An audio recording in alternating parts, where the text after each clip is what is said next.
Suspense.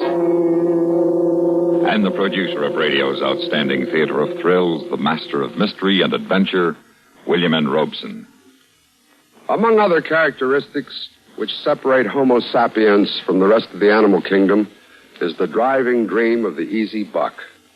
We follow it on the racetracks, at Las Vegas, in the bingo games at church socials.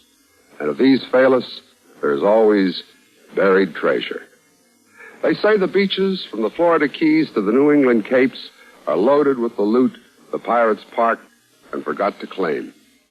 All you need is a map and the willingness to work 10 times as hard as you would for an honest buck. Of such a buried treasure is our story concerned. Listen then as Raymond Burr stars in The Treasure Chest of Don Jose. And now, The Treasure Chest of Don Jose, starring Raymond Burr. A tale well calculated to keep you in suspense. I didn't have a map. I had a poem. A curious bit of doggerel. On Dogbody's Island, you could fare worse if dare you will Don Jose's curse. For there, 33 yards, southeast of the Rocky Guards, you'll find a pleasantly fulsome measure of Gasparia's earthly treasure.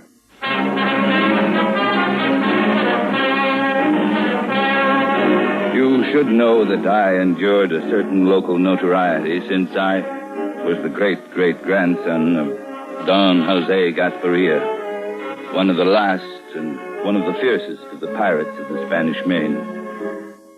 This was of much less interest and concern to me than it was to my friends and acquaintances among the Florida Keys. Neither my father nor his father before him had ever profited by a single doubloon from the legendary treasure of our pirate forebear. But then, they lacked the clue, which I found one day behind the fireplace bricks of my great-grandfather's house. There could be no question about it.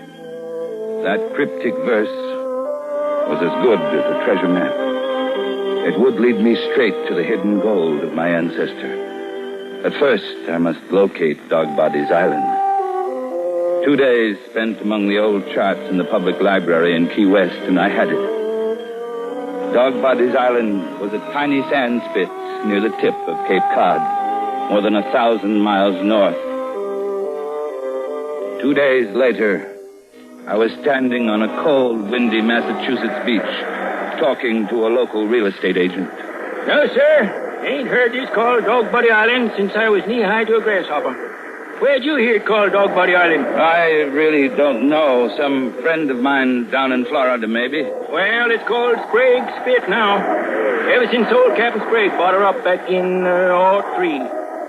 Well, here's a house just above that point of rocks. Just a summer cottage. Too dang uncomfortable this time of year. It looks all right to me. I can find you something heap sight better in town. Got a nice little house just back of the gas station. No, I like it out here. I like to be alone. Yeah, you'll be that all right. Ain't a neighbor in more than a mile and a half. That suits me fine. Well, then let's get back into my office in town where it's warm, and I'll oblige you for a month's rent in advance and give you the keys. Oh, by the way, that point of rocks, is that the only one on the island? I mean, Spit? Yeah.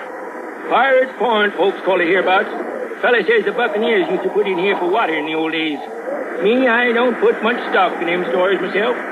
You sure you want to rent this place? It's just what I'm looking for. Well, it takes all kinds, I always say.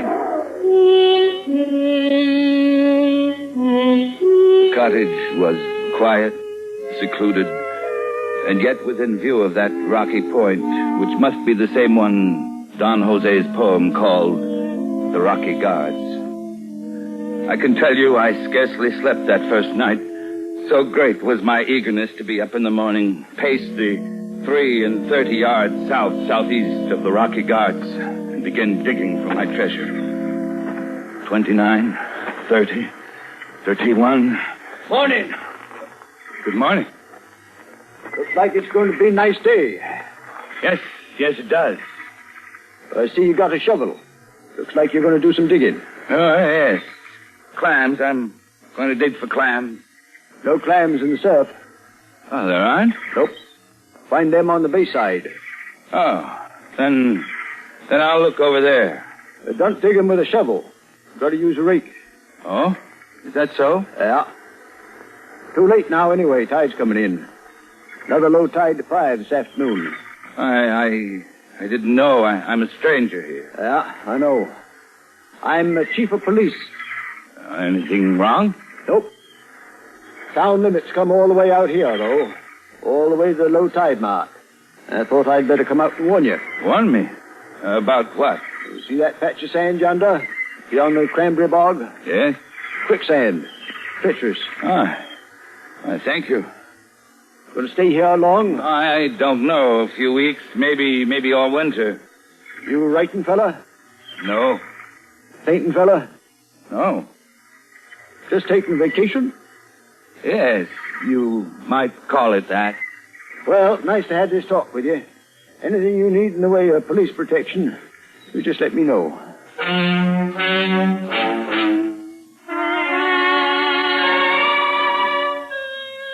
So I waited until an hour after sundown, and then, carrying a lantern, I paced off the 33 yards southeast of the Rocky Guard and set to digging. Although the evening was chilly, with a brisk breeze blowing in from the sea, I had soon shed my coat and was dripping with perspiration as I attacked the wet, sliding sand with huge bites of my shovel, widening the hole as it grew deeper until my lantern threw long shadows across the opening that had become large enough for a coffin. And then my shovel hit something solid, and there it was. I had found it. An iron-bound chest.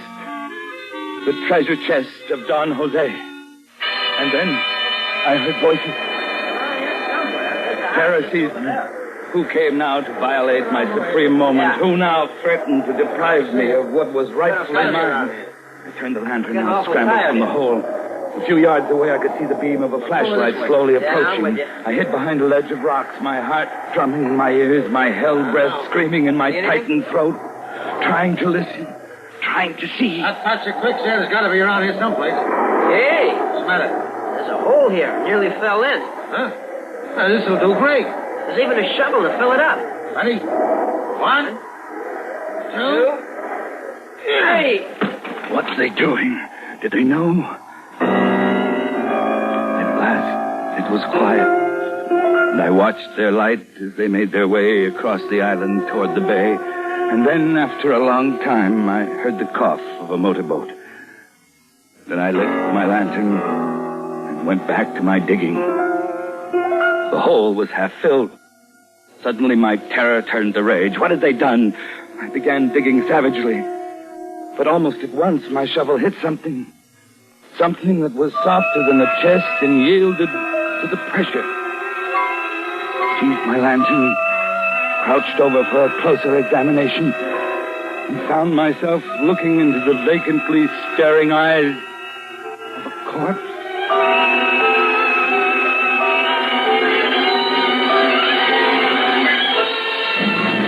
In a moment, we continue with the second act of Suspense. And now, starring Raymond Burr, Act 2 of The Treasure Chest of Don Jose.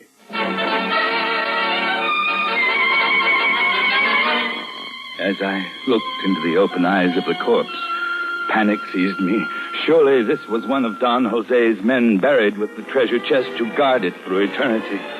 I fled in terror, running blindly across the moor to my little house, tormented by 1,000 fears, 1,000 anxieties.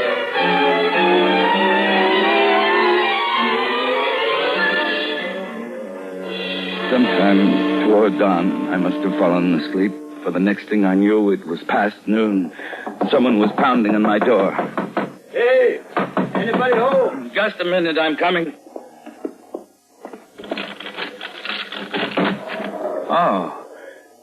It's you, Chief. Good morning. Afternoon now. What? Sorry, I was sleeping. I had insomnia most of the night.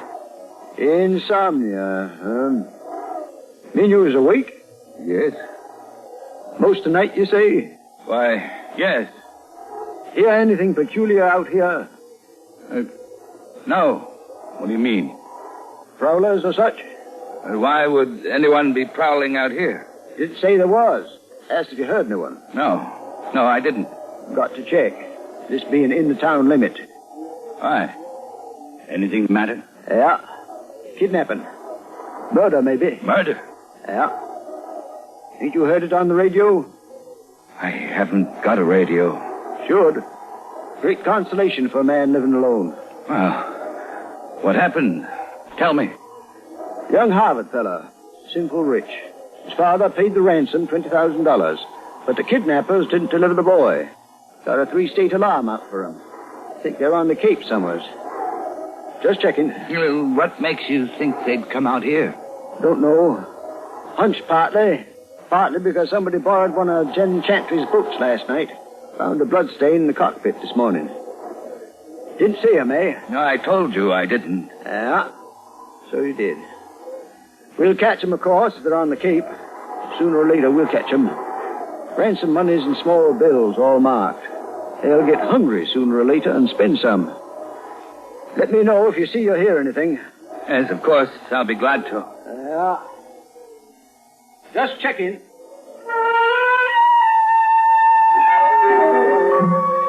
So much for the terrors of last night. I had seen no ghost of the past, the corpse of the present. I returned to my digging that evening and quickly disinterred the unwelcome visitor from my treasure hole. Unquestionably, he was the kidnapped victim, a young man dressed in the Ivy League manner of a college boy. I dragged him to one side and set to work. By 7 o'clock, I had uncovered the chest and was about to lift it out of its grave. Want me to give you a hand? What? He wants to know, do you need a hand with that? Who are you? How did you get here? Low tide, we walk. Get out of the hole. Oh, answer me. Help him out of the hole, Steve. Come on, pal. Hey, Jeff. What's the matter? The kid's body, it's gone. He got rid of it. What? Get him out of there. Okay, pal, come on. Let me go, please. Let me go. Where is he? What'd you do with him? There. I put him over there. Why did you move him? Oh, he was... Hey, there's a box down there. Ah. What do you got, pal? Treasure? Buried treasure? Don't laugh. Maybe that's what it is. Well, let's get it out of there. leave it alone. Leave it alone! Shut up! All right, Steve. Let's get it out of there. At gunpoint, they forced me to help them carry it toward the house. My treasure.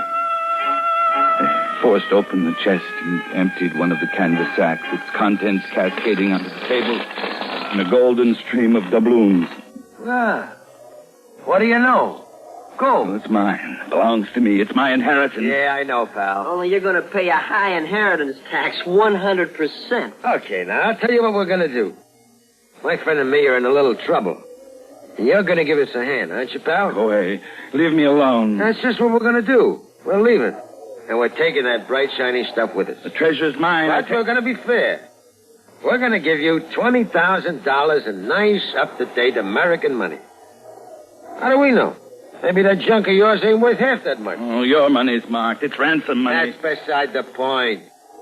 This door of yours won't work in a cigarette machine, you know. We're going to have to go to a lot of trouble to cash it. What was that? Window blew open. It's raining like crazy outside. We better get started then. No, I won't let you. Take it easy, pal. You got no complaints. You're 20 grand ahead of the game. Come on. We got to get out of here. Grab one under that chest. You forgetting something? What? That sack full on the table. Oh, yeah. Here, pal. Here's one for you. As a souvenir. Come on, Jeff. Yeah, so long. My treasure. My treasure. How long I lay sobbing, bereft of my treasure, I do not know. But finally, I became aware that the thin frame cottage was creaking and shaking from the relentless wind. The sound of the storm had a familiar tone. A tone I'd heard many times before in the Florida Keys, and I realized that this was no ordinary storm. This was a hurricane. Outside, the waves were piling up, coming closer and closer to the cottage. Over my head, there was an ominous sound, crunching and ripping. The roof would blow loose any moment. I threw myself against the kitchen door and, crouching low, ran away from the sea.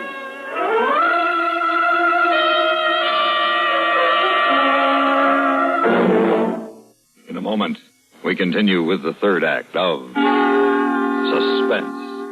And now, starring Raymond Burr, Act 3 of The Treasure Chest of Don Jose.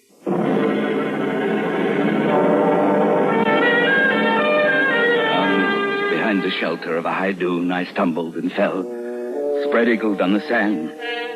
And suddenly the wind stopped, the rain stopped, and there was the calm of death. It was the center of the hurricane, the eye, the moment of respite before the final fury of the storm. And I remembered the curse of Don Jose and wished aloud for its fulfillment. And there was no sound but the booming of the furious surf. And then there seemed to be a distant human cry. And I looked toward the rocky guards. Far in the distance, in the instant of a lightning flash, I could see the tiny, struggling figures of my tormentors. And then a giant wave crashed down on them. And when the next flash illuminated the scene, the spit disappeared in boiling angry water. And the wet heavens descended again, hurled upon me by the tail of the hurricane.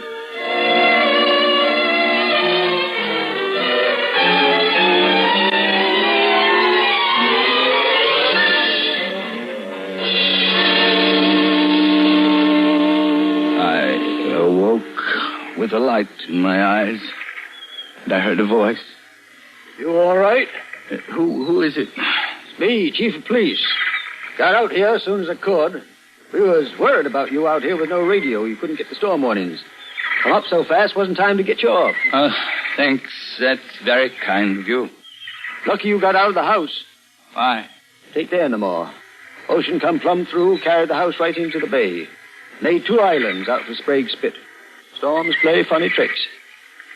That kidnapping I told you about? Yes? What about it? Found 3 bodies out near those rocks. The kidnappers and their victim. What do you know about that? Nothing. Nothing at all. You don't believe my story? But look, here is the gold doubloon from the treasure chest of Don Jose. Yes, it still exists. Only now, there is no map, no clue. But I can tell you this. In the rocky surf, near the 2 islands which were once Sprague's Pit, if you will dare the curse of Don Jose, you can find his treasure chest.